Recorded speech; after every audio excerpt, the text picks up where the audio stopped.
एक प्रकार से ठाकुर जी बोले, अगर मैं परमात्मा हूं तो मैं सब जगह दिखता क्यों नहीं हूं? बताओ। कुंती से भगवान ही पूछ रहे हैं, अगर मैं परमात्मा हूं तो मेरी व्यापकता सर्व जगह होनी चाहिए, मैं दिखता क्यों नहीं हूं? बताओ। तब कुंती कहती है कि माया जवनिका छलन आज्ञा दोक्षजमव्ययम्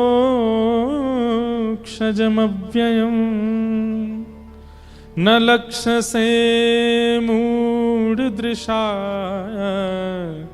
नटो नाट धरो यथा। जिस प्रकार कठपुतली नाचती है, कठपुतली गिर जाती है, कठपुतली हंसती है, कठपुतली रोती है, देखने वालों को लगता है कठपुतली सारी क्रिया कर रही है, पर नहीं नाथ, एक व्यक्ति अपने हाथों में धागा बांध करके उस कठपुतली से नृत्य करवाता है। कठपुतली और उस व्यक्ति के बीच में एक पर्दा पड़ा होता है, अगर वो पर्दा हटा दिया जाए तो सारा भेद खुल जाएगा।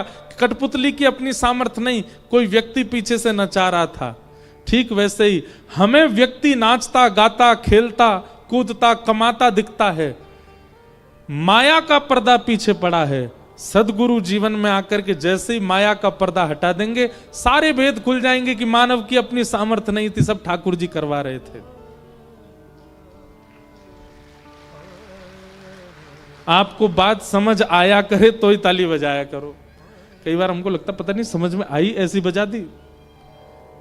समझ में आई बात? क्यों नहीं दिखते ठाकुर जी? क्योंकि माया वो बीच में खड़ी है। आपको दिख रहा है व्यास जी मंच पर आते हैं, बैठ के क्या बढ़िया कथा सुनाते हैं, क्या गाते हैं, क्या आनंद कराते हैं। अब करते तो हम ऐसे ही हैं, ऊटपटांग जैसी जैसी गुरुदेव आदियों की कृपा थोड़ा बहुत सुना देते हैं। आप लोगों को लगता है देखो कितना अच्छा बोला है इन्होंने, कितनी अच्छे गाए, पर ये माया अगर अलग हो जाए सामने से तो आप सबको भेद पता चल जाए कि ये नहीं बोल रहे हैं, इनके पीछे जो त्रिभंग लली बैठे हैं ना, वही इनकी वाणी का माध्यम लेके वही इनसे बुलवा रहे हैं। इनकी क्या सामर्थ्य जो ये बोले, वही बुलवा रहे हैं।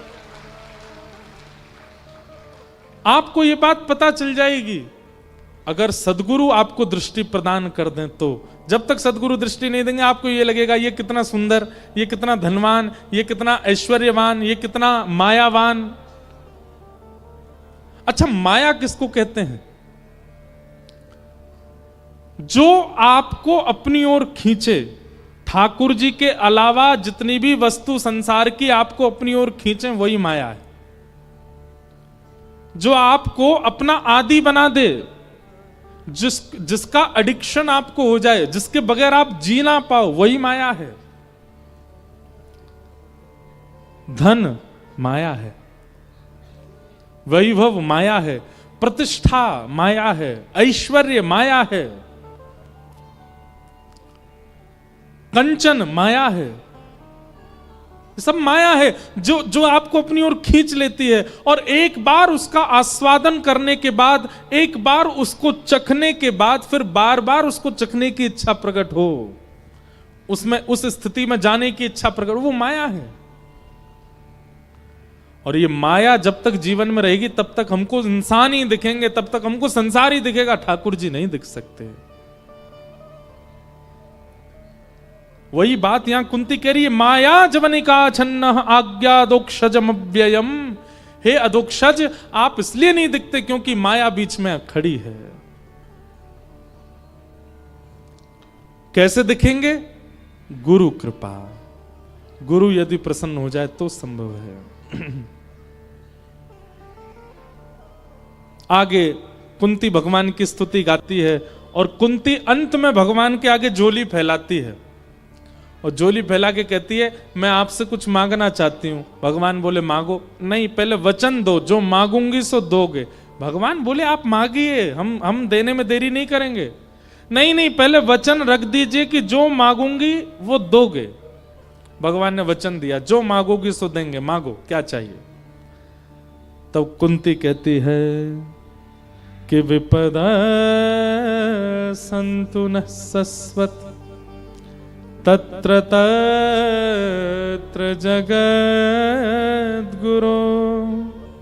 भवतो दर्शनं यत् स्यात् अपुनः भवदर्शनम्। हे नाथ, इस संसार में जितनी पीड़ा है, जितने कष्ट हैं, जितने दुख हैं, जितने दारिद्र हैं, जितनी विपत्तियां हैं, वो सब मेरे जीवन में आ जाएं, कृपा करके ऐसा अनुग्रह कर दो। सुनते ही ठाकुर जी पीछे खिसक गए। बुआ क्या मांग रही हो? और मुझसे वचन रखवा लिया आपने कि जो मांगूंगी सो दोगे। ये क्या मांगा आपने? दुख, दारिद्र, संकट, कष्ट, विपत्ति। तुम्हारा पेट नहीं भरता क्या? बचपन से मैंने तुम्हारा जीवन देखा, आज तक कभी आप प्रसन्न नहीं रही हो। छोटी सी अवस्था में एक संत की कृपा से आपको ऐसा मंत्र प्राप्त हुआ कि उस मंत्र के उच्चारण से देवता आपके सामने प्रकट हो जाते थे। और एक बार आपने उस मंत्र का उच्चारण किया, सूर्य प्रकट हो गए। आपने सूर्य देवता से कहा, मैं तो ऐसी देख रही थी मंत्र में सामर्थ्य कि नहीं, आप चले जाओ। सूर्यदेव बोले, ऐसे तो नहीं जाएंगे, कुछ दे के जाएंगे। और सूर्य ने अपना जैसा पुत्र आपको दे दिया, कर्ण। छोटी सी अवस्था में बिना विवाह के आपको पुत्र प्राप्त हो गया। लोक मर्याद की भावना को चित्त में रखते हुए उस बालक को लता पत्रों में लपेट करके आपने बहा दिया। एक मां अपने पुत्र को बाल्यकाल में बहा देती है, कितना कष्ट।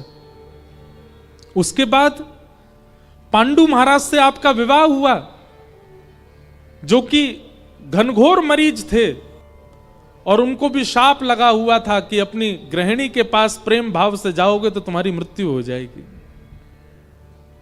ऐसे पति मिले। 5 पुत्र हुए, लेकिन 5 को ही राज शासन नहीं मिला। दर दर भटकना पड़ा, वनवास करना पड़ा। और एक अपना पुत्र जब कौरवों के वंश में चला गया, उसको मरते हुए अपनी आंखों के आगे देखना पड़ा। कितना कष्ट साहब हुआ अपने अपने पूरे जीवन में। और आज जब युधिष्ठिर राजा बन गया, आज जब पांडव जीत गए, हस्तिनापुर की राज्य गद्दी आप लोगों को मिल गई, इतने संघर्ष के बाद आप मेरे सामने झोली फैला करके कह रही हो कष्ट दे दो। बुआ, मुझे लगता है तुझे आदत पड़ गई है कष्ट सहने की। इतने कष्ट भोगने के बाद व्यक्ति कष्ट कैसे मांग सकता है? कुंती के नेत्र बंधुओं, मैं एक बात कहता हूं, कृष्ण, कुंती और कर्ण, इन 3 के जीवन को आप कभी देखिएगा, आपका हृदय झकझोर जाएगा। कुंती कहती है, नाथ, नेत्रों में आंसू हैं, मुख पर प्रसन्नता है। मुझे बाल्यकाल में बिना विवाह के पुत्र प्राप्त हुआ और उस पुत्र को नदी में बहाना पड़ा। ये कष्ट मेरे जीवन में आया। पीलिया का मरीज और ना जाने कितनी बीमारियों के मरीज पति से मेरा विवाह हुआ, ये कष्ट मेरे जीवन में आया। मेरे बच्चों को कभी राज शासन सुख नहीं भोगना पड़ा, उनको दर दर भटकना पड़ा, वन में जाना पड़ा, कितने कष्ट सहने पड़े। मेरे अपने पुत्र कर्ण को अपनी आंखों के आगे मृतक देखना पड़ा और उसमें भी किसी को पता ना चल जाए, इसलिए प्रसन्नता व्यक्त करनी पड़ी कि अच्छा हुआ। इन सारे कष्टों को भोगते समय एक बात देखी आपने कन्हैया, क्या? कि तुम हमारे साथ ही थे, तुम मेरा हाथ पकड़ के खड़े थे, मुझे छोड़ करके नहीं गए। और आज जब युधिष्ठिर हस्तिनापुर का राजा बन गया, जब पांडवों को महाभारत युद्ध की विजय प्राप्त हो गई, जब हम लोग फिर से सुखमय जीवन में आ गए, तो तुम रथ पर बैठ करके द्वारिका जा रहे हो, हमें छोड़ करके जा रहे हो। इसलिए मैं झोली फैला करके कह रही हूं, मुझे कष्ट दे दो, क्योंकि जब जब कष्ट था तुम हमारे साथ थे, और आज जब सुख आया तो तुम हमें छोड़ के जा रहे हो। मुझे कष्ट भोगने की इच्छा नहीं है, मुझे कष्ट में रहने की लत नहीं लगी है, मुझे आपकी लत लग गई है, मुझे आपके संग रहने की इच्छा है। मुझे आदत दुख की नहीं है, आदत आपकी है कन्हैया। मैं कष्ट इसलिए मांग रही हूं क्योंकि मैंने आज तक देखा है कि कन्हैया कष्ट की घड़ी में हमारे साथ खड़ा है। और आज आपको जाते देख मुझे युधिष्ठिर के माथे पर यह मुकुट अच्छा नहीं लग रहा है, क्योंकि इसी की वजह से आप जा रहे हो। अगर आज भी पांडव हार गए होते, पांडवों के साथ में अच्छा ना हुआ होता, हम लोग नहीं जीते होते, तो अब भी तुम चिंता करके हमारा हाथ पकड़ के खड़े ही होते। इसलिए मुझे ये सुख अच्छा नहीं लग रहा, क्योंकि आप जा रहे हो। भगवान ने दौड़ करके कुंती को हृदय से लगा लिया। दाता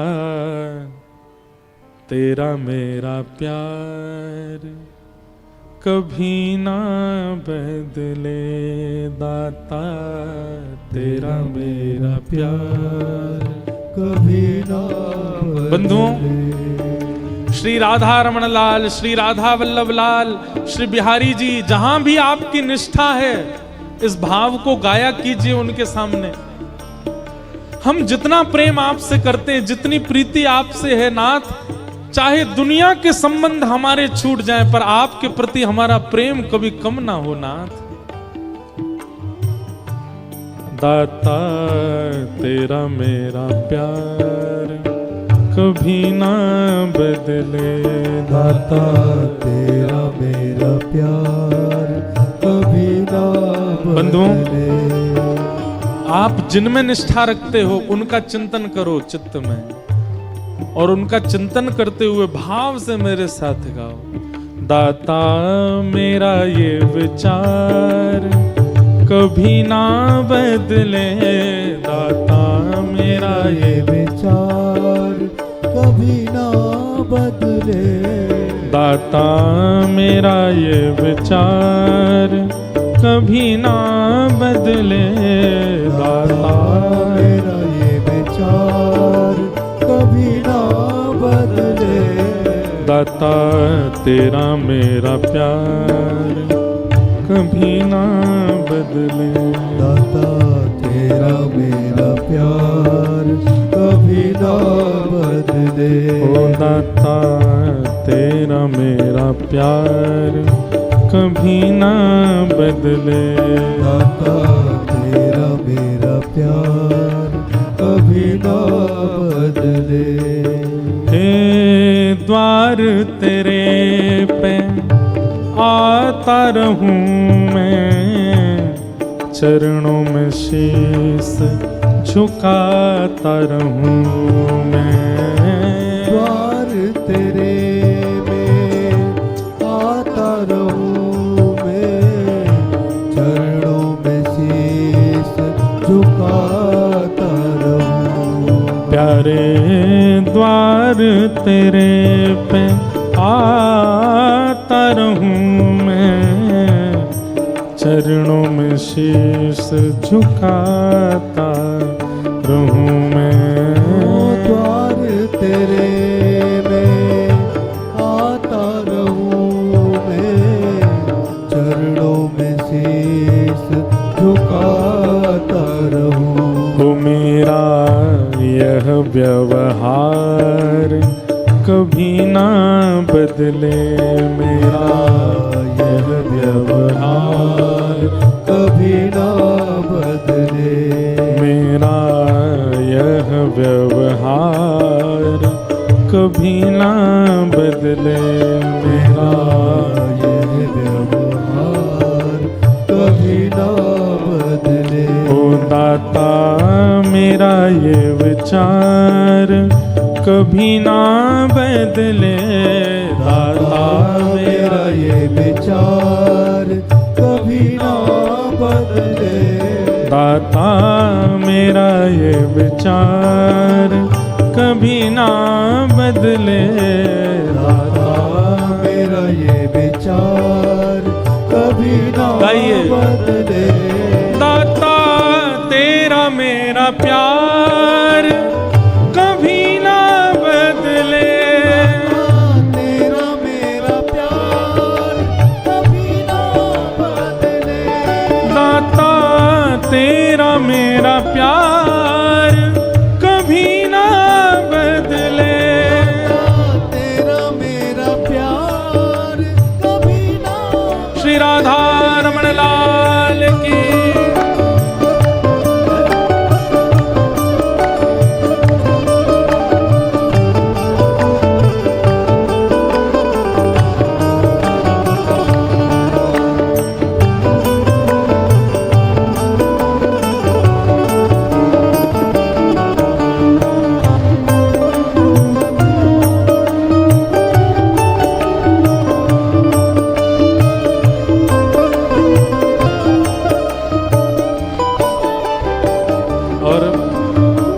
ये बात एक एक पंक्ति बहुत सुंदर है, सुनिएगा ध्यान से। अपना हो चाहे हो बेगाना, रूठे चाहे सारा जमाना। अपना हो या हो बेगाना, रूठे चाहे हो, अपना हो चाहे हो बेगाना, रूठे चाहे सारा जमाना। अपना हो या हो बेगाना, रूठे चाहे सारा, रूठे चाहे राजा, वासे कछु नहीं काजा। एक तू ही महाराजा, और कौन पास जाएंगे। रूठे चाहे भाई, वासे कछु ना भलाई। एक तू ही है सहाई, और कौन को सराएंगे। रूठे चाहे शत्रु और मित्र आठों याम, एक तेरे चरणन के नेह को निभाएंगे। जग सारा झूठा, एक तू ही है अनूठा। रूठ जाए चाहे सारा जग, पर तू ना रूठा चाहिए। रूठ जाए चाहे सारा जग, पर तू ना रूठा चाहिए। आप कभी मत रूठो नाथ। अपना हो चाहे हो बेगाना, रूठे चाहे सारा जमाना। अपना हो या हो बेगाना, रूठे चाहे सारा जमाना। चाहे सारा संसार भले ही बदले, चाहे सारा संसार भले ही बदले। हो चाहे सारा संसार भले ही बदले, चाहे सारा संसार भले ही बदले। दाता मेरा ये विचार कभी ना बदले। दाता मेरा ये विचार कभी ना बदले। दाता मेरा ये विचार कभी ना बदले। दाता मेरा ये विचार कभी ना गाइए। बदले। ओ दाता तेरा मेरा प्यार कभी ना बदले। तेरा मेरा प्यार कभी ना बदले। ओ दाता तेरा मेरा प्यार कभी ना बदले। तेरा मेरा प्यार कभी ना बदले। ओ दाता तेरा मेरा प्यार कभी ना बदले। तेरा मेरा प्यार कभी भुजा उठा के करताल बजा के गाओ, श्री राधा वल्लभ लाल की।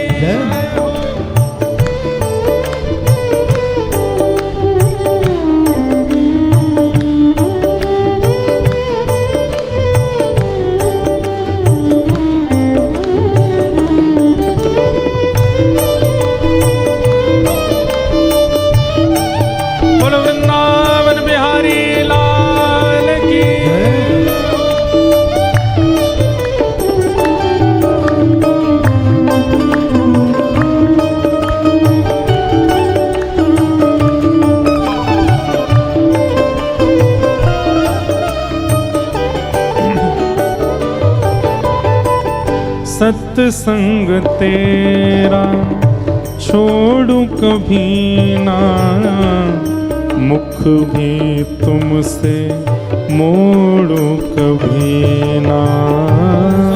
सत्संग तेरा छोड़ू कभी ना, मुख भी तुझसे मोड़ू कभी ना। ओ सत्संग तेरा छोड़ू कभी ना, मुख भी तुमसे मोड़ू कभी ना। सत्संग तुमसे छोड़ू कभी ना, मुख भी तुमसे मोड़ू कभी।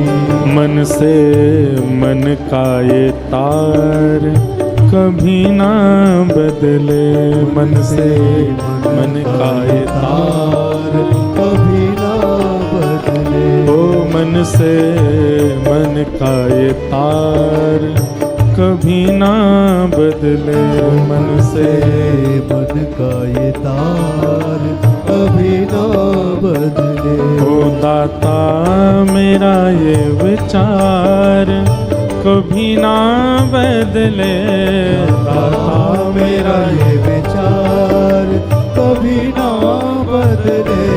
दाता मेरा ये विचार कभी ना बदले, दाता मेरा ये विचार कभी ना बदले। हे दाता तेरा मेरा प्यार कभी ना बदले, तेरा मेरा प्यार कभी ना बदले।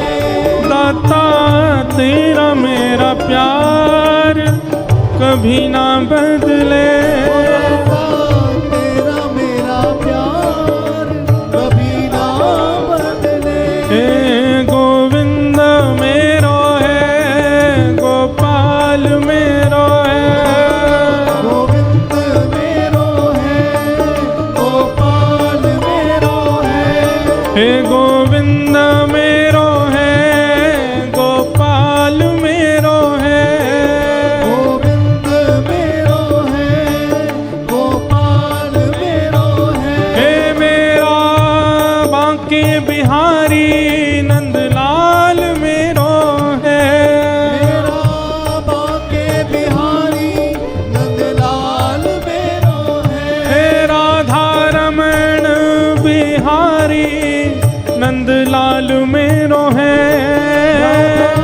रमण बिहारी नंदलाल मेरो है। हे गोविंद मेरो है, गोपाल मेरो है, गोविंद मेरो है, गोपाल मेरो है।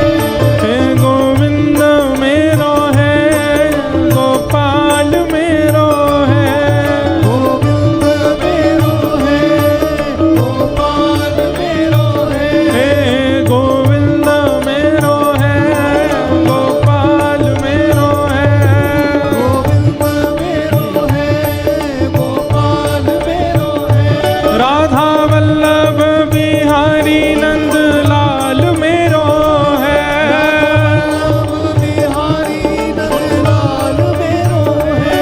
राधा वल्लभ बिहारी नंदलाल मेरो है, बिहारी नंदलाल मेरो है। हे गोविंद मेरो है, गोपाल मेरो है, गोविंद मेरो है, गोपाल मेरो है। हे गोविंद मेरो है, गोपाल मेरो है, गोविंद मेरो है, गोपाल मेरो है। हे गोविंद मेरो है, गोपाल मेरो है,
सत्संग तेरा छोड़ू कभी ना,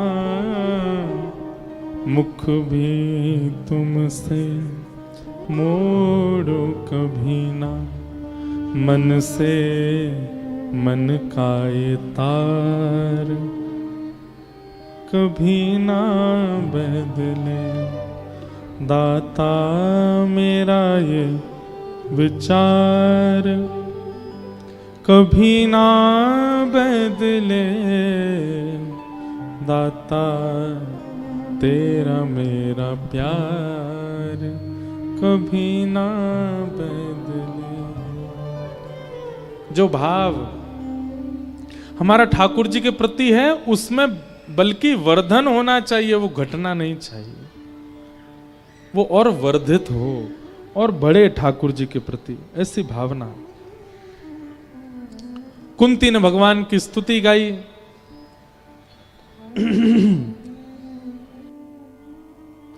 ठाकुर जी ने कुंती से कहा कि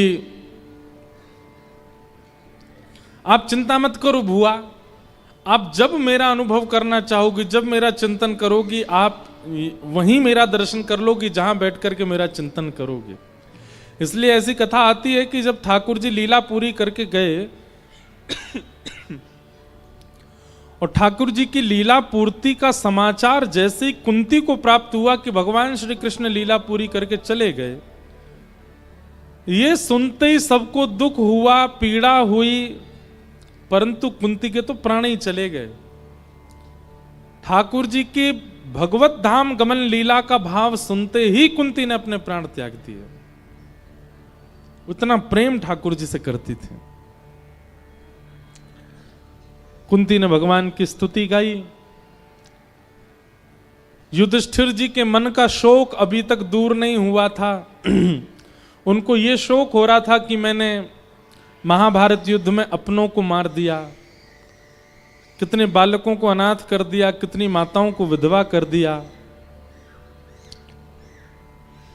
उनके इस मन की पीड़ा को दूर करने के लिए भगवान उनको लेकर के भीष्म पितामह के पास गए और पितामह भीष्म ने भगवान की बहुत सुंदर स्तुति गाई और पांडवों के मन का विषाद दूर किया। तत्पश्चात भगवान द्वारिका गए।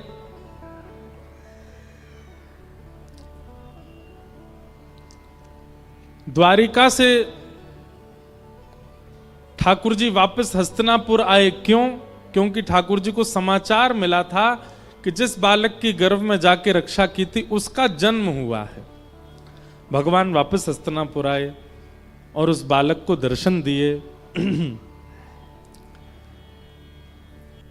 बालक का नाम परीक्षित रखा गया। ब्राह्मणों को बुलाकर के बालक का नामकरण संस्कार कराया और बालक की जन्म पत्री बनवाई। ब्राह्मणों से पूछा कि महाराज इसके बारे में बताइए, कैसा होगा ये बालक। तब सब ब्राह्मणों ने कहा जन्म नक्षत्र आदियों को देखते हुए ऐसा लगता है कि ये बालक बहुत श्रेष्ठ होगा। यहां पर ब्राह्मणों ने बालक के बड़े सुंदर सुंदर गुण बताए, अनेक गुणों का वर्णन किया। अब गुणी गुण बताते जा रहे थे तो युधिष्ठिर जी ने कहा क्या इस बालक में केवल गुण हैं, कोई अवगुण नहीं है? एक बात ध्यान से सुनिएगा, पृथ्वी पर हम लोग जन्मे हैं, हमारा जन्म हुआ है, तो ये बात निश्चित है कि सद्गुण और अवगुण दोनों समान मात्रा में हमारे अंदर विराजमान हैं। इस संसार में दूध का धुला कोई भी नहीं है और पूर्ण रूपेण अवगुण रहित कोई भी नहीं है। सबके अंदर थोड़े थोड़े अवगुण होते ही हैं। पर आप अपने जीवन को कैसा बना करके, आप अपने जीवन में कैसे लोगों का संग करके, कैसा खान पान करके, कैसी विचारधाराओं से अवगुण ज्यादा बढ़ाते हो कि सद्गुण ज्यादा बढ़ाते हो, ये आपके ऊपर निर्भर करता है। कई लोग हैं वो संसार में आते हैं, अवगुण सगुण दोनों बराबर हैं उनके चित्त में, लेकिन वो अपना संग, अपना व्यवहार, अपना खान पान, अपनी उठक बैठक अपनी विचारधारा इतनी दूषित करते चले जाते हैं, उनको पाप का भागी बनना पड़ता है। पर सत्संग करके, वैष्णवों का संग करके, भगवत कथा श्रवण करके, महत् पुरुषों की वाणी का पालन करते हुए जो व्यक्ति अपना जीवन जीता है, वो कहीं ना कहीं सद्गुणों की मात्रा बढ़ा करके अपने जीवन को सफल बनाता है। और उसके जीवन से प्रेरणा लेकर के ना जाने कितने लोग अपने जीवन को सफल बनाते हैं। इसलिए भैया आपके हाथ में है। दो बातें हम कहेंगे, एक तो सुधरना बिगड़ना आपके हाथ में है, और दूसरा अगर थोड़ी बहुत कमियां चित्त में हैं आपके या किसी और के भी, तो यह बात सदा मन में रखा करो कि इस संसार में सद्गुण, पूर्ण सद्गुण युक्त कोई भी नहीं है। कई बार ऐसा होता है कि किसी के अवगुण देख करके हम लोग उसके प्रति दोष बुद्धि रखते हैं, अरे राम राम राम, ये तो ऐसा है, ये तो ऐसा है, ये तो ऐसे करता है, इसका तो ऐसा स्वभाव है। नहीं, खुद को देखिए, क्या आप परिपूर्ण हो? नहीं, कई कमियां आपके चित्त में भी हैं, आपके व्यवहार स्वभाव में भी हैं। और ये संसार का, प्रकृति का नियम है कि यहां सब लोग अवगुण युक्त होते हैं। पर एक बात हम आपसे कहें, बहुत सावधानी से सुनिएगा। मानव की प्रकृति ऐसी होती है, मानव कलयुग में रहता है, यहां पर विचारधारा ऐसी होती है कि सद्गुण की तरफ हमारा आकर्षण थोड़ा कम होता है, अवगुण की तरफ बहुत ज्यादा होता है। क्यों? क्योंकि हम लोग कलयुग में रहते हैं। जिसके घर में रहोगे तो मकान मालिक की जय जय तो करनी पड़ेगी ना आपको। मकान मालिक चाहे कितना भी खड़ूस हो, कितना भी बेकार हो, कैसा भी हो, फिर भी उसका थोड़ा बहुत तो यश आपको गाना ही पड़ता है। हम आप सब लोग किराए पर रह रहे हैं, कहां? कलयुग रूपी मकान मालिक के घर में। तो मकान मालिक के थोड़े थोड़े अवगुण तो आएंगे ही हमारे चित्त में। तो स्वभाव हमारा ऐसा होता है कि अवगुण की प्रति हमारा आकर्षण बहुत जल्दी हो जाता है।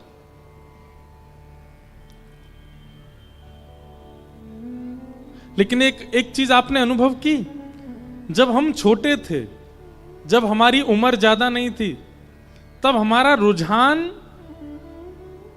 आध्यात्म के प्रति होता है। छोटे छोटे बच्चों को देखो, वो ज्यादातर अपने दादा दादी के साथ ही बैठे रहेंगे, मंदिर जाएंगे, हनुमान चालीसा का पाठ करेंगे, कथा में जाएंगे, कीर्तन सुनेंगे। कई बार दादा दादी मंदिर नहीं जाते तो बच्चे रोते हैं कि चलो लेके हमको मंदिर। और वही बालक जैसे ही बड़ा होता है, उसको बोलो चलो कथा में चलो, आप जाओ, हमको नहीं जाना, हम तो वहां जा रहे हैं। ऊट पटांग कामों में मन लगने लग जाता है। क्यों? बाल्यावस्था में विकार प्रकट नहीं होते। बाल्यावस्था में विकार प्रकट नहीं होते, इंद्रियां इतनी ज्यादा इच्छाओं से युक्त नहीं होती। इंद्रियां जितनी शांत होती हैं उतना ज्यादा बालक आध्यात्म के प्रति रुझान रखता है। जैसे जैसे उसकी इंद्रियां बढ़ती जाती हैं, जीव में चटोरापन आने लगता है, नेत्रों में दृश्य देखने की इच्छा प्रकट होती है, कानों से चुगली सुनने की इच्छा प्रकट होती है, हाथों से स्पर्श की इच्छा प्रकट होने लगती है। जैसे जैसे इच्छाएं जन्म लेने लगती हैं, वो पाप की तरफ भागने लग जाता है। इसका मतलब क्या है? पाप की तरफ हमको कौन खींचता है? इच्छाएं, इच्छा।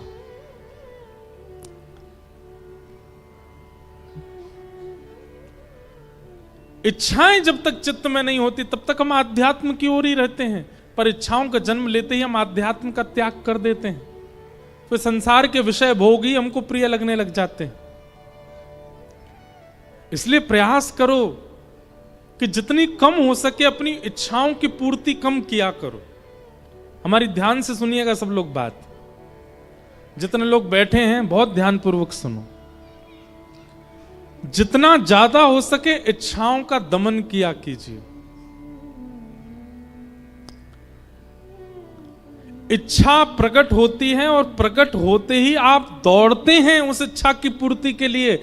आप कहीं ना कहीं अपनी इंद्रियों को बलवान बना रहे हैं। विषय भोग की प्राप्ति के लिए। आप जितना ज्यादा विषयों के प्रति अपनी इच्छाओं की पूर्ति करोगे, उतने ही ज्यादा प्रचंड पाप की ओर बढ़ते चले जाओगे। पर देखो, इस बात को ऐसे समझो, हमारे इस देह का स्वामी कौन है? इस देह का स्वामी कौन है? हमारी आत्मा। और आत्मा के कल्याण के लिए ही हम लोग धरती पर आए हैं। हम पृथ्वी पर क्यों आए हैं? ताकि ऐसे कर्म करें, ऐसा व्यवहार करें, ऐसा स्वभाव रखें, ऐसी क्रियाएं करें जिससे हमें पुनर्जन्म ना लेना पड़े। मतलब हमारी आत्मा की मुक्ति हो जाए। हम उसकी मुक्ति के लिए ही तो आए पृथ्वी पर। तो देह का स्वामी कौन है? आत्मा। और इस स्वामी को बहुत बहुत सावधानी से सुनिएगा सब लोग। इस स्वामी को मुक्त कराने के लिए भगवान ने 10 सेवक दिए हैं हमको। कौन कौन से 10 सेवक? 5 ज्ञानेंद्रिय, 5 कर्मेंद्रिय। ज्ञानेंद्रिय कौन कौन सी हैं?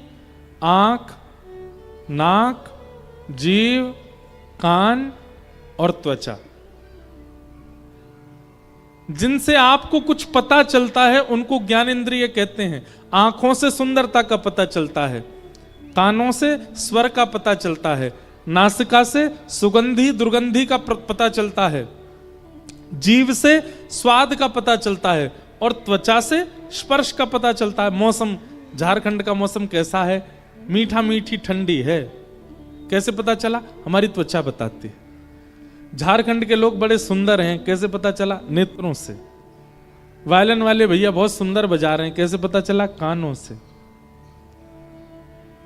यहां की सुगंधी बहुत अच्छी, नाक से।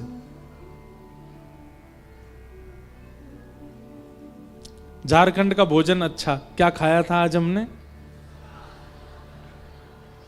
क्या? डुस्का। डुस्का ना? आप लोगों से नहीं पूछ रहे हैं हम। वो अब भी गलती बोले, बोले डुस्सा, डुस्सा, डुस्का कि डुक्सा। रहने दो। तो वो अच्छा था, ये कैसे पता चला? जीव से।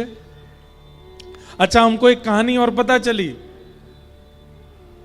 बोले महाराज जी, जब हमारे झारखंड में ऐसा नियम था, अब तो नहीं होगा, पहले ऐसा रहा होगा। बोले मेहमान घर आ जाए और 1 दिन 2 दिन 3 दिन 4 दिन घर पर रहे और घर वालों को लगने लग जाए बहुत दिन हो गए, अब ये जा नहीं रहा है, तो उसको हम डुस्का खिलाते थे। तो उसका मतलब ये होता है कि मेहमान को पता चल जाती, भैया अब तुम विदाई ले लो। तो आज जब हमको खिलाया गया, मैंने कहा तो हम क्या करें, अब चले जाएं? तो बोले नहीं नहीं, हम इसलिए नहीं खिला रहे आपको। इसका फिर हमने दूसरी बात क्या सोची कि जैसे मेहमान घर आए तो हम उसको नई नई चीज बना के खिलाते हैं। ये खिलाया, वो खिलाया, सब कुछ खिलाया। तो झारखंड में ऐसा नियम है भाई, हमारे झारखंड के लोगों की सारी सुंदर सुंदर वस्तु आपने पाली, अब सबसे श्रेष्ठ वस्तु यही है, इससे बढ़िया और कुछ नहीं है, ये अंतिम वस्तु है। इसको पाने के बाद मानो घर के लोग कह रहे भैया अब हमारे पास ऑफर करने को कुछ नहीं है, सबसे बढ़िया यही है। उसको पाने के बाद मेहमान को सोचना चाहिए कि भाई अब इनने खूब हमारी मेहमान नवाजी कर, अब चलो यहां से। तो ज्ञान इंद्रियां कौन कौन सी हैं? आंख, नाक, जीव, कान, त्वचा, 5। और 5 कर्म इंद्रियां हैं, हाथ, पैर, मुख और 2 गुप्त इंद्रिय। ये 10 सेवक दिए भगवान ने हमको। और इन 10 सेवकों का काम क्या है? इस देह के भीतर बैठी हुई आत्मा को कैसे भी भगवान से मिलवाओ, मुक्त करवाओ। आंखों से दर्शन करो, कानों से श्रवण करो, नासिका से सुगंधी ग्रहण करो, जिह्वा से नाम गाओ, हाथों से करताल बजाओ, पैरों से प्रदक्षिणा करो। किसी ने पूछा, बोले उपस्थित इंद्रियों, गुप्त इंद्रियों से क्या करें? देह में भगवान बैठे हैं, इस तन के अंदर भगवान बैठे हैं। जिस प्रकार हम किसी भी स्थान पर बैठते हैं उसको स्वच्छ रखते हैं, इस तन में भगवान है। इस भावना से देह को स्वच्छ करना, यह उपस्थित इंद्रिय से भजन है। परंतु हुआ क्या, इन 10 इंद्रियों से भगवत आराधन तो हमने किया नहीं, बल्कि अन्य अन्य साधन करने लगे। आंखों से गंदे गंदे दृश्य देखने लगे, कानों से भद्दे गीत सुनने लगे, जीव से भद्दा भोजन करने लगे, नासिका से किसी भी अग्रहणीय वस्तु को सूंघने लगे, हाथों से किसी का भी स्पर्श करने लगे, पैरों को किसी भी स्थान पर ले जाने लगे। इन 10 इंद्रियों को हमने असद मार्ग में लगा दिया। उससे क्या होता है, जिस उद्देश्य से ये 10 मिले थे वो उद्देश्य पूर्ण नहीं हो पाता, आत्मा का कल्याण नहीं हो पाता। क्यों? क्योंकि इन 10 इंद्रियों पर शासन करने के लिए एक अलग से व्यक्ति आता है। वो अलग व्यक्ति कौन है? मन। इन 10 इंद्रियों का शासक कौन बन जाता है? मन। कान को भद्दा नहीं सुनना है, मन को सुनना है। आंखों को दृश्य नहीं देखना, मन को देखना है। हाथों को स्पर्श नहीं करना है, मन को करना है। पैरों को नहीं जाना गलत जगह पर, मन को जाना है।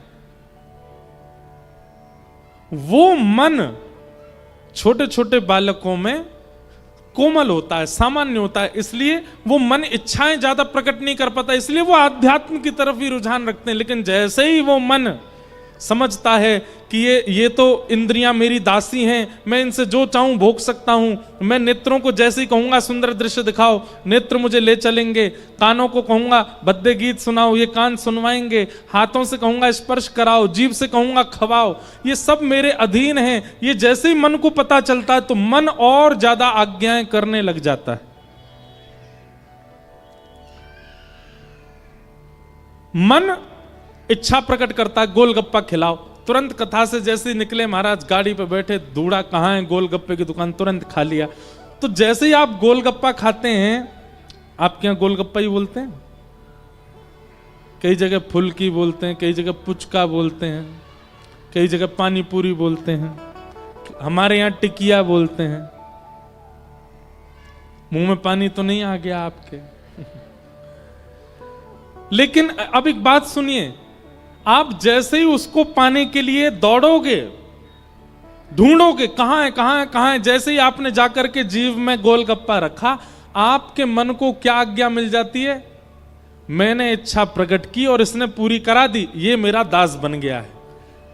अब कल इससे भी बढ़िया इच्छा प्रकट कराऊंगा, परसों और भयानक इच्छा प्रकट। जितनी इच्छा आप पूरी करते जाओगे, मन आपका उतनी भयानक भयानक इच्छाएं आपसे करवाता रहेगा। लेकिन मन ने कोई इच्छा प्रकट की और आपने उसको पूरा नहीं किया, मन को रुला करके, दबा करके, मार करके और कहा नहीं तू बैठा रहे, तू कितनी भी इच्छा प्रकट कर, नहीं कराऊंगा मैं पूरी, तो मन को क्या पता चल जाता है कि भाई ये मेरा दास नहीं है, ये मेरी बात मानता ही नहीं है। मैं सुबह 5 बजे इसको बोलता हूं काय को खेलने जा रहा है, सोता रहे, लेकिन ये मानता नहीं, उठ के बैठ जाता है, तुरंत अपने आंख धो लेता है, हाथ मुंह धोकर के खेलने चला जाता, मेरी बात नहीं मानता। तो मन को जब ये बात पता चलती है कि आप उसके अधीन नहीं हो, तो मन अपने आप इच्छाएं प्रकट करना बंद कर देता है। और यही स्थिति हमको करनी है कि मन की इच्छा प्रकट ही ना हो। जब तक मन इच्छावान है तब तक हमसे कुछ ना कुछ कराता ही रहेगा, कराता ही रहेगा। तो पूरी बात क्या समझ में आई? विषयों का भोग हम क्यों करते हैं? क्योंकि इच्छाएं प्रधान होती हैं, इच्छाएं प्रगाढ़ होती हैं। और इच्छाएं प्रगाढ़ किससे होती हैं? जैसे घिसने से चक्कू जो होता है ना, धार लगाने से वो और ज्यादा पैना हो जाता है, ठीक वैसे ही इच्छाएं पूरी करने से मन और बलवान हो जाता है। एक दिन ये इतना बलवान हो जाएगा कि आप इसकी आज्ञा नहीं मानोगे तो ये आपको आत्म मृत्यु, आत्मदाह करने तक की स्थिति में ले जाएगा। कोई व्यक्ति आत्महत्या क्यों कर लेता है बताना? उसकी मन की पूरी नहीं हुई, इसीलिए तो मर जाता है। उसने मन से जो चाहा था वो नहीं मिला, अधिकतर लोग इसीलिए आत्महत्या कर लेते हैं। अरे सोचिए, इस मन की इच्छा पूरी ना करने पर यह कितना जघन्य पाप करवाता है। कहां हमको महाराज जोर की हवा चल जाए तो हम डर जाते हैं, पर ट्रेन के आगे लेट जाते हैं लोग, उनको डर नहीं लगता, उनको पीड़ा नहीं होती। लेकिन मन इतना बलवान हो चुका, उनका मन कहता तू मेरी इच्छा पूरी नहीं कर रहा है, मैंने जो चाहा वो पूरा नहीं हुआ, चल अपने प्राण त्याग दे, और प्राण त्याग देता है व्यक्ति। ये बहुत भयानक एक खेल है। मन हम लोगों पर शासक करता है और मन को शासक हम बनाते हैं। एक प्रकार से ऐसे समझो कि जैसे जिसको वोट देते हैं वो इलेक्ट हो जाता है, वही एमएलए बन जाता है, वही एमपी बन जाता है, वही प्रधानमंत्री बनता है। जैसे ही आपने किसी को मुख्यमंत्री प्रधानमंत्री बनाया, फिर वो जैसा चाहेगा वैसे ही करना पड़ेगा आपको। 6, 7, 8 वर्ष की आयु तक हमारे मन का राजा कोई नहीं होता, हमारे मन का राजा आध्यात्म होता है। लेकिन जैसे ही 10, 12 वर्ष, 13 वर्ष की आयु पार करने लगते हैं, थोड़े थोड़े बड़े होने लगते हैं, हम इस मन को इतना वोट देते हैं, आंखों से वोट दिलवा देते हैं, जैसे चाहता वैसा दिखाते हैं, कानों से वोट दिलवा देते हैं, जैसे कानों से इच्छा प्रकट करता है वैसे गाने सुनवा देते हैं। जीभ से सबसे ज्यादा वोट जाते हैं मन को, पिज्जा का वोट जाता है, बर्गर का वोट जाता है, चाउमीन का वोट जाता है, और क्या मोमो का वोट जाता है, डुस्का का वोट जाता है सबके वोट जाते हैं मन को। मन प्रकट करता है इच्छा और आप तुरंत खिला देते हो उसको। इन सब से इतने वोट पड़ जाते हैं मन को कि मन ही हमारा राजा बन जाता है। और मन जैसे ही राजा बन जाता है, ये है 1 नंबर का शैतान। ये फिर हमसे ऐसी ऐसी क्रिया करवाता है जो हम सोच नहीं सकते। कभी जो लोग कारावास में होते हैं ना, कारावास मतलब जेल में, उनसे पूछो, ए भाई तुमने ऐसा क्यों किया? एक ही उत्तर देंगे, हमारा मन बिगड़ गया था, हमारे मन ने ऐसी आज्ञा कर दी थी, हमारा मन हमारे वश में नहीं रहा, मैं अपने आप को रोक नहीं पाया, मैंने ऐसा कर दिया। इसलिए भैया इच्छाओं को जितना हो सके दबाना प्रारंभ करो, रोकना प्रारंभ करो। आपकी कुछ खाने की इच्छा होती है, मत खिलाइए जीव को। घर में जो सामान्य सी दाल बनी है उसी को खा करके जीव को कह दे इसी में संतुष्ट रहे। तुझे भूख पूरी करनी है, स्वाद पूरा नहीं करना। नेत्र कहते हैं मुझे वो दिखाओ, मुझे वो दिखा दो, वो उसका रूप दिखा लाओ, वो बड़ा सुंदर लगता है, उसके हेयर स्टाइल बहुत बढ़िया, वो दिखा लाओ, वो पल्ली गली वाली बहुत बढ़िया लगती है, उसको दिखा लाओ। मत जाना। ये नेत्र की जितनी मानोगे, मन की जितनी मानोगे, उतने भयावह होते चले जाओगे। और एक चीज और अनुभव करोगे आप मन की मान करके भोग भोगने जाते हो, लेकिन भोग भोगते भोगते जब थोड़ा समय निकल जाता, उसी भोग से आपको घृणा होने लग जाती है। आपको रसगुल्ला बहुत अच्छा लगता, 1 खा लोगे, 2 खा लोगे, 3 खा लोगे, 4 खा लोगे, 5वां रसगुल्ला भाएगा नहीं आपको। इसका मतलब क्या है? वो अच्छा था ही नहीं, आपका मन खबा रहा था आपसे। लेकिन आपके नेत्र कहें चलो हमें किसी सुंदर का दर्शन करा लाओ, तो ले जाना है इस मन को वृंदावन धाम और करा देना दर्शन श्री राधा रमन लाल जी के। ले, इनसे सुंदर कौन? आपका मन कहे कि मुझे कुछ सुंदर दिखाओ, मुझे कुछ सुंदर सुनाओ, आ जाना कथा में और यहां बैठ करके सुन लेना सुंदर कथा को, सुंदर कीर्तन भजनों को, और कह देना कानों को इससे सुंदर कुछ नहीं है, सुन ले। सुनना है तो यही सुनना पड़ेगा और कुछ नहीं सुनाऊंगा।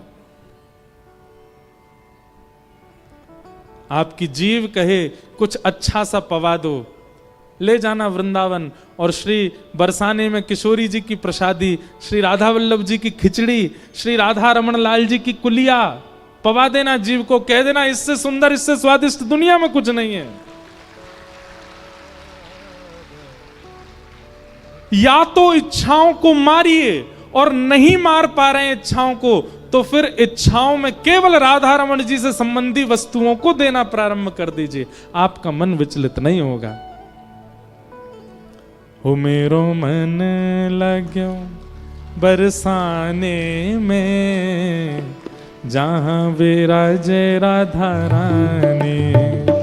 मेरो मन लग्यो बरसाने में, जहाँ मेरा डेरा रानी। ओ मेरो मन लग्यो बरसाने में, जहाँ विराजे राधा रानी।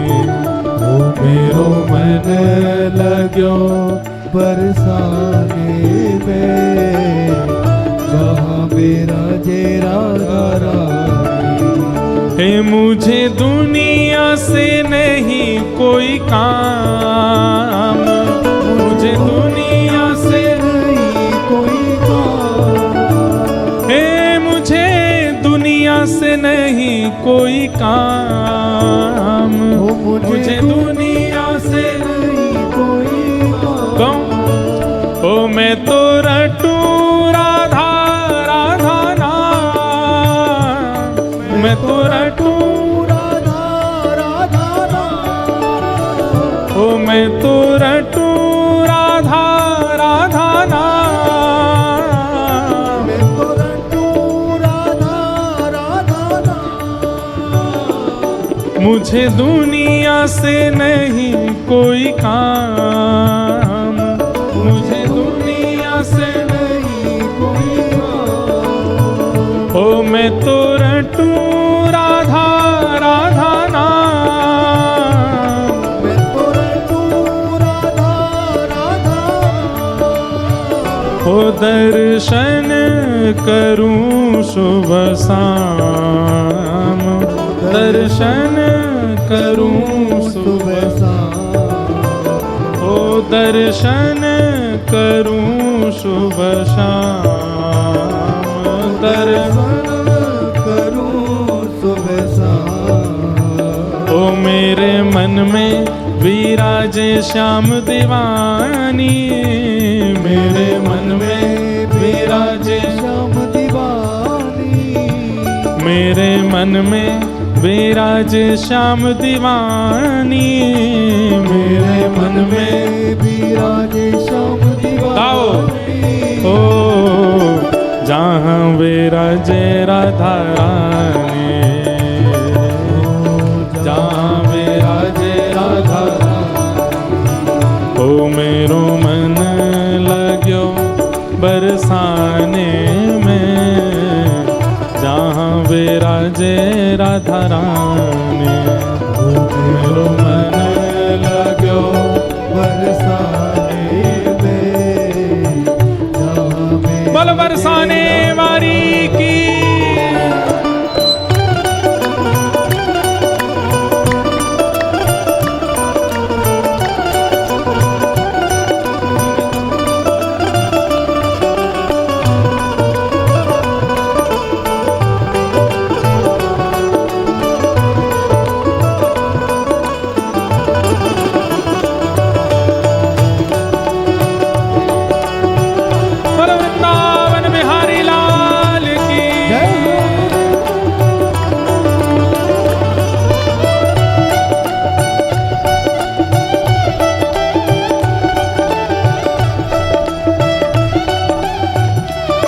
गाइए, देखो केवल ताली नहीं बजानी है, केवल नृत्य नहीं करना, गाना भी है। मेरे मन में ना लागे कोई रंग, मेरे मन में ना लागे कोई रंग। हो मेरे मन में ना लागे कोई रंग, मेरे मन में ना लागे कोई। क्यों? हो मैं तो रहूं संतन के संग, मैं तो रहूं संतन के संग। हो मैं तो रहूं रसिकन के संग, मैं तो रहूं रसिकन के संग। मेरे मन में बढ़त उमंग, मेरे मन में बढ़त उमंग। हो मेरे मन में बढ़त उमंग, मेरे मन में बढ़त उमंग। हो बरसाना विरज रजधानी, बरसाना विरज रजधानी, बरसाना विरज रजधानी, बरसाना विरज रजधानी, ओ जहाँ विराजे राधा रानी, जहाँ विराजे राधा रानी, ओ मेरो मन लाग्यो बरसाने में, जहाँ विराजे राधा रानी, मेरो मन लाग्यो बरसाने में, जहाँ विराजे राधा राधा रानी जय राधा, श्री राधा रानी, राधा रानी, वृषभानु दुलारी, राधा रानी, बरसाने वारी, राधा रानी, श्री राधा रानी, राधा रानी, जय जय राधा रानी। राधा रानी, मुझे दुनिया से नहीं लेना देना, तो मुझे दुनिया से नहीं लेना देना। देखो इतनी संख्या में आप लोग हो, अगर गाने लग जाओ तो महाराज रांची बीच शहर तक आवाज जाए, क्यों नहीं गा रहे हो? ऊंचे स्वर में गाओ। मुझे दुनिया से नहीं लेना देना, मुझे दुनिया से नहीं लेना देना, हे मुझे दुनिया से नहीं लेना देना, मुझे दुनिया से नहीं लेना देना। ओ ये जगत है एक सपना, ये जगत है एक सपना, हाँ ये जगत है एक सपना, ये जगत है एक सपना। ओ यहाँ कोई नहीं अपना, यहाँ कोई नहीं अपना, ओ यहाँ कोई नहीं अपना, यहाँ कोई नहीं अपना। यहाँ कोई नहीं है, केवल एक है हमारे। भुजा उठा करके कहो, ओ मेरी अपनी वृषभानु दुलारी, मेरी अपनी वृषभानु दुलारी, हे वृषभानु दुलारी,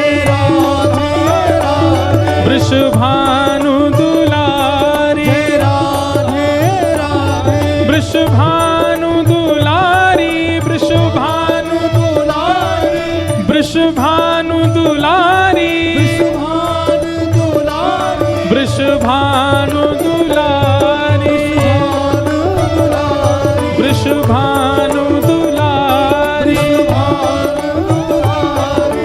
मेरी अपनी वृषभानु दुलारी, मेरी अपनी वृषभानु दुलारी, ओ मेरी अपनी श्री राधा प्यारी, मेरी अपनी श्री राधा प्यारी, ओ जहाँ विराजे राधा रानी,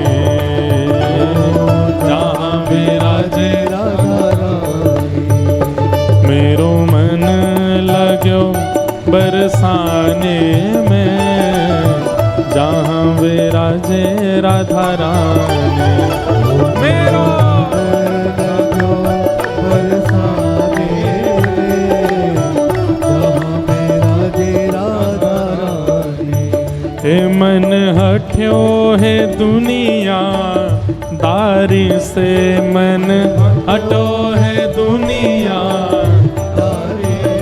हे मन हटो है दुनिया दारी से, मन हटो है दुनिया तो फिर कहाँ है? हे जहाँ विराजे राधा रानी, जहाँ विराजे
जय कृपामयी माँ राधे, श्री कृपामयी माँ राधे, श्री कृपामयी माँ राधे, जय राधे राधे, श्री राधे राधे। वृंदावन में, वृंदावन में, बरसाने में, बरसाने में, रांची बोले, सब मिल बोले, प्रेम से बोले, राधे राधे। गोवर्धन में, जतिपुरा में, राधे राधे। वृंदावन में, किसी घाट पे, यमुना जी में, गिरिराज जी में, गोकुल जी में, ब्रजमंडल में, ब्रजमंडल में, ब्रजवासिन में, सब मिल बोले, जय राधे राधे, जय राधे राधे, जय राधे राधे। रांची बोले, रांची बोले, सब मिल बोले, भाव से बोले, जय राधे राधे, श्री राधे राधे, जय राधे राधे, श्री राधे राधे। वृषभानु दुलारी हमारी महारानी, हमारी महारानी, हमारी महारानी, जय राधे राधे, श्री राधे राधे, जय राधे राधे, श्री राधे राधे, जय राधे राधे, श्री राधे राधे, जय राधे राधे, श्री राधे राधे, जय राधे राधे, श्री राधे राधे, जय राधे राधे, श्री राधे राधे, जय जय श्री राम, जय जय श्री राम, जय जय श्री राम। मेरे मन में न लागे कोई रंग, मेरे मन में न लागे कोई रंग, मैं तो रहूं संतन के संग, मैं तो रहूं संतन के संग, मेरे मन में बढ़त उमंग, मेरे मन में बढ़त उमंग, है मुझे दुनिया से नहीं लेना देना, मुझे दुनिया से नहीं लेना देना, ये जगत है एक सपना, ये जगत है एक सपना,